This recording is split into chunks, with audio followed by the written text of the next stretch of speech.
Hello. Harry, are you in there? Or Mrs. Potter? Oh, hi. I'm back in the woods again. I'm going to have a chat to you today about fiction and the real world. Now, everything that's said in here, inside, is fiction. So when I call Daniel Andrews very nasty names, don't take it serious, Daniel. We all love you. Well, we'd all love to see you gone, disappeared, forgotten about. You're just a bad memory. Anyway, come on in, guys. We're going to talk about how not to pay fines. Again, in there, it's all fiction. They're not lawful. Forget the word legal. That's for inside the house fiction. And we'll talk about the law, invested power, and a lot of other stuff. So come on inside and we'll have a chat with the boys inside. Remember, it's not the real world. Oh, hi everybody. Welcome inside. Well, this little house of fiction. And everything that's said and done in here, it's lawful, but it's also in the fiction. So how can I make a statement that's going to hurt our rotten, stinking, corrupt politicians if it's all coming out of a Harry Potter's fairy tale? Anyway, the first thing I'd like to talk about is invested power. Now, if I was in charge of one of your properties, your home, you went up to Queensland, if you were lucky to get across the border, because you are a prisoner in Victoria, where the people around other states can go out and have a coffee, go to McDonald's, go to anywhere where they like within reason. Like, they don't have cinemas, but they got pubs and stuff. But Victoria is run by a criminal. Now I can say that because I'm in the house of fiction. And why do I say he's a criminal? Because he is a treasonist. The Constitution was removed. Daniel Andrews knows about the Constitution. So therefore it could be seen on reasonable grounds that Daniel Andrews is guilty of prison of treason. He knows that the Crown, the Constitution, has been removed. He aids and abets royal commissions when you can't have a royal commission if you don't have a queen. The whole thing is upside down. So, in order to have power, invested power, and this question must be asked about the health minister. Who gave him the power? Power must be invested from the Constitution, the Queen. It hasn't, because they don't exist. They've been removed unlawfully. The Act of 1986 removed the Constitution, made us a republic. The people out there wearing the masks and jumping up and down saying how wonderful we are. We are actually supporting Daniel Andrews, the government. Well, we have no government. We have a corporation. He's the CEO of the Corporation of State of Victoria. ScoMo, Morrison, he's the CEO of the Federal Corporation. They're not government. They're both owned and controlled by our deep state, which is owned and controlled by the deep state in the USA, the Democrats. The Labour Party are nothing more than Democrats. They are the rats of society, along with the Greens. Well, we all know where they belong, bottom dwellers. You find them in the bottom of the lakes, you know. So the power has to be invested by the Queen, and they haven't. So therefore the health minister, now we all know he's nothing, just a doctor. And doctors are owned and controlled by the drug companies. They're just ATMs, automatic telly machines, to give out prescriptions. You ever gone to a doctor without getting a prescription? There are some good doctors, and there are a lot of idiotic ones, and there are ones who are nothing more than a health hazard. And you'll find them commonly known as GPs. Again, no disrespect to the decent, honest doctor who is doing his best. And if he steps out of line and says something, which a lot of them have done, guess what happens to them? They get struck off.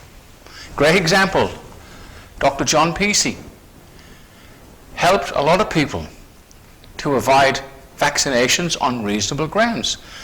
But the media got hold of it and turned it into a big story and made it a lot more than it really was. And guess what they did to that poor man? They struck him off unlawfully.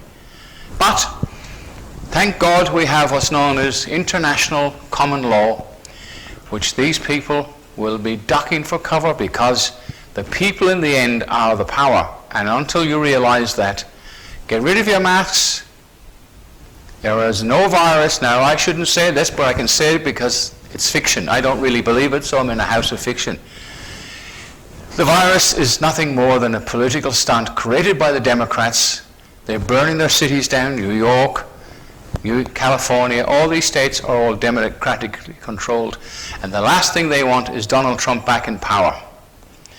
And the only way they think they can stop him is stop people physically voting at the box. They want postal votes.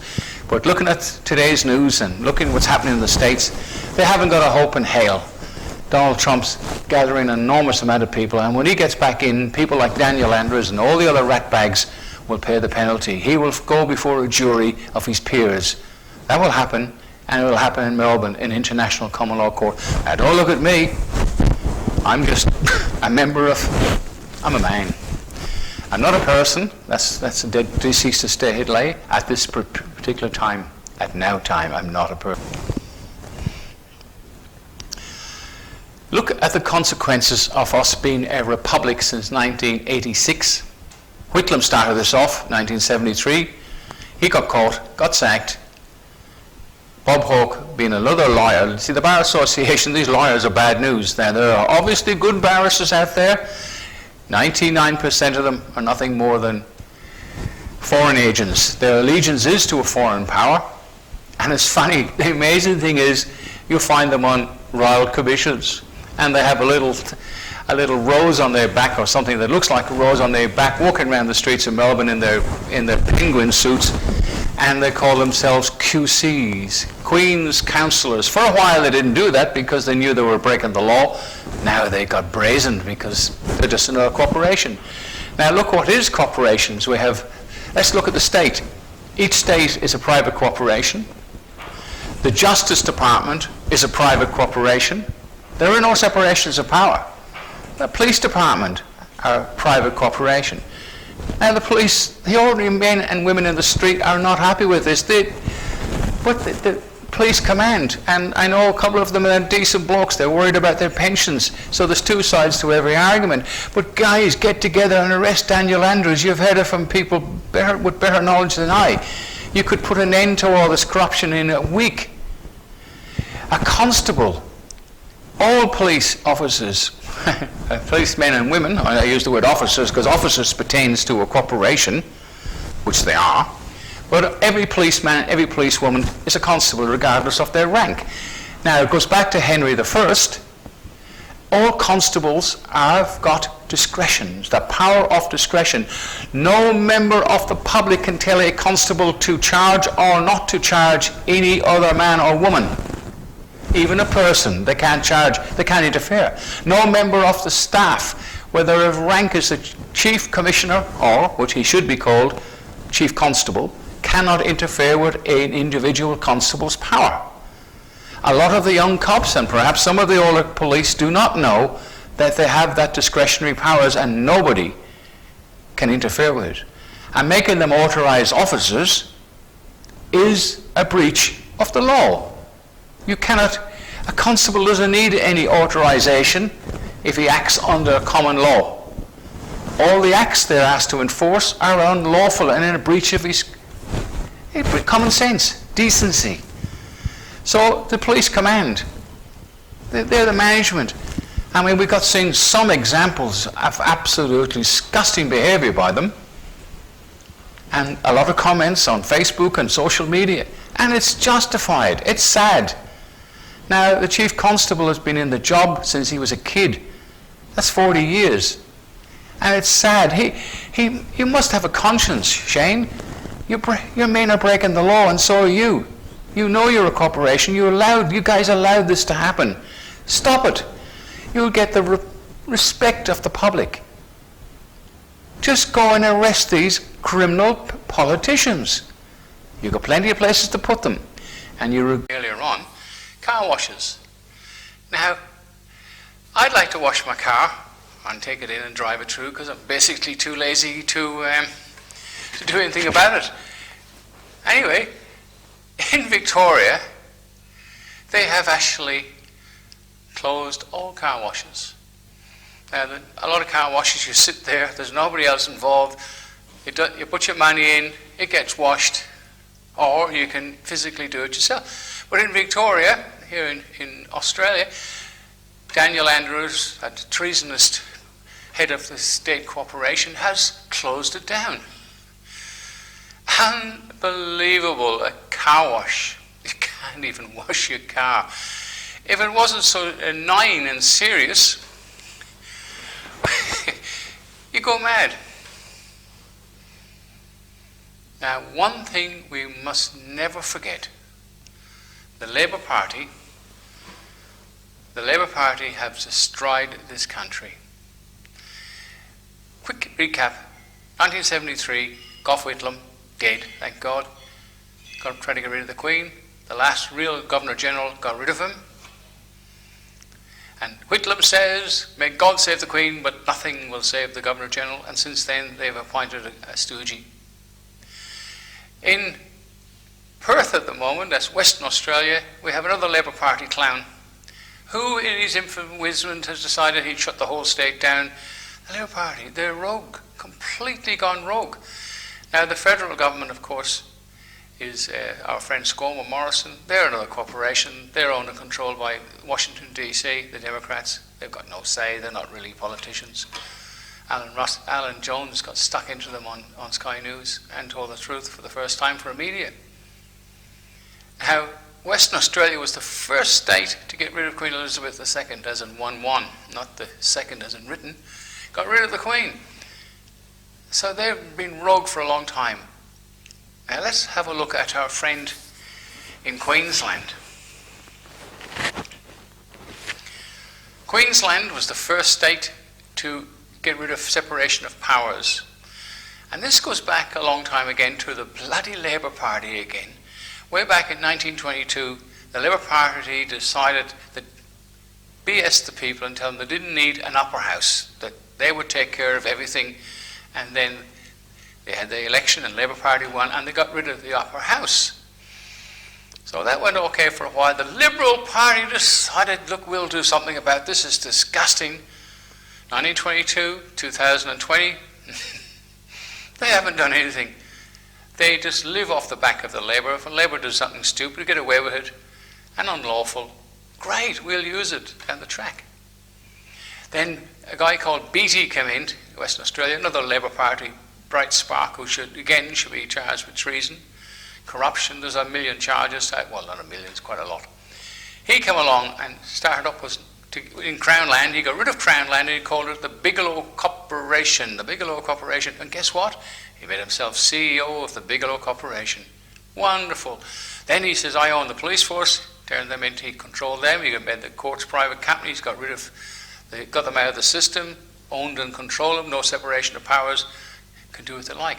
But the wonderful thing about not having an upper house is they can come along and rewrite a law today, and tomorrow overnight it becomes law. Well, it's not really law, it's legal fiction, so it doesn't really matter unless you're a person. If you're a person, you believe in legal fiction. But that's the only system we've had for a long time. And that is surely but truly coming to an end. The people have had enough. The living men and women of this country are waking up and they are fighting to, right here today, Saturday, is September the 5th, 2020, they're out there protesting in Melbourne. Now, the police helicopters are going round and round and round, St Kilda, all around over the area there, around $8,000 an hour, maybe plus, maybe minus. I am in the House of Fiction, so I can say it without any repercussions. Wasting money. Now, if all those people went up there to protest, and they're all complying with this idiotic mask just to keep the peace, because they can't really be arrested if you're not wearing a mask. I mean, I know it's funny, but it's fact. Now, the thing is, if the police didn't turn up today at the shrine, the people would have gone up there and sang, danced, played music, and got bored, and went home. Now, the outcome of that protest this is in the morning time, around lunchtime. I don't know I can't foretell the outcome, but it'll be all on Facebook tonight. But if there is any problems, the BS spreaders of viral news will be out there looking for something to put up, and it won't be anything about the story of the decent protesters. Well, I'm still laughing. Look, it may look silly, it may be silly, but at least it was fun. But at the same time, it was getting a very important message across. Now, I have promised, and I will keep my promise, not like the politicians. I will go into how to engage with the civic compliance, which is big fines and all these people, these private corporations.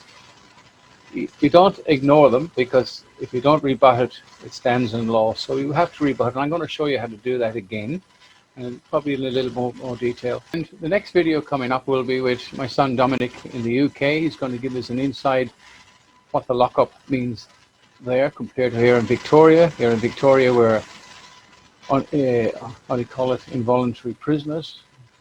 We are treated like absolute criminals, and of course a lot of the living dead, as I call them, or the walking dead, deserve everything they get because they have gone along with Daniel Andrews, which could be seen on reasonable grounds to be nothing more than a treasonous Labour Party rat, like all Labour Party members and Democrats. Well, please God, for those of you who do not like Donald Trump, well, he's going to win, and very sad news for you. Go and get your injection, and the population will be reduced, and there'll be more room for the people who are awake. Thanks for watching London News. So looking forward to the next video with Dominic. Bye for now.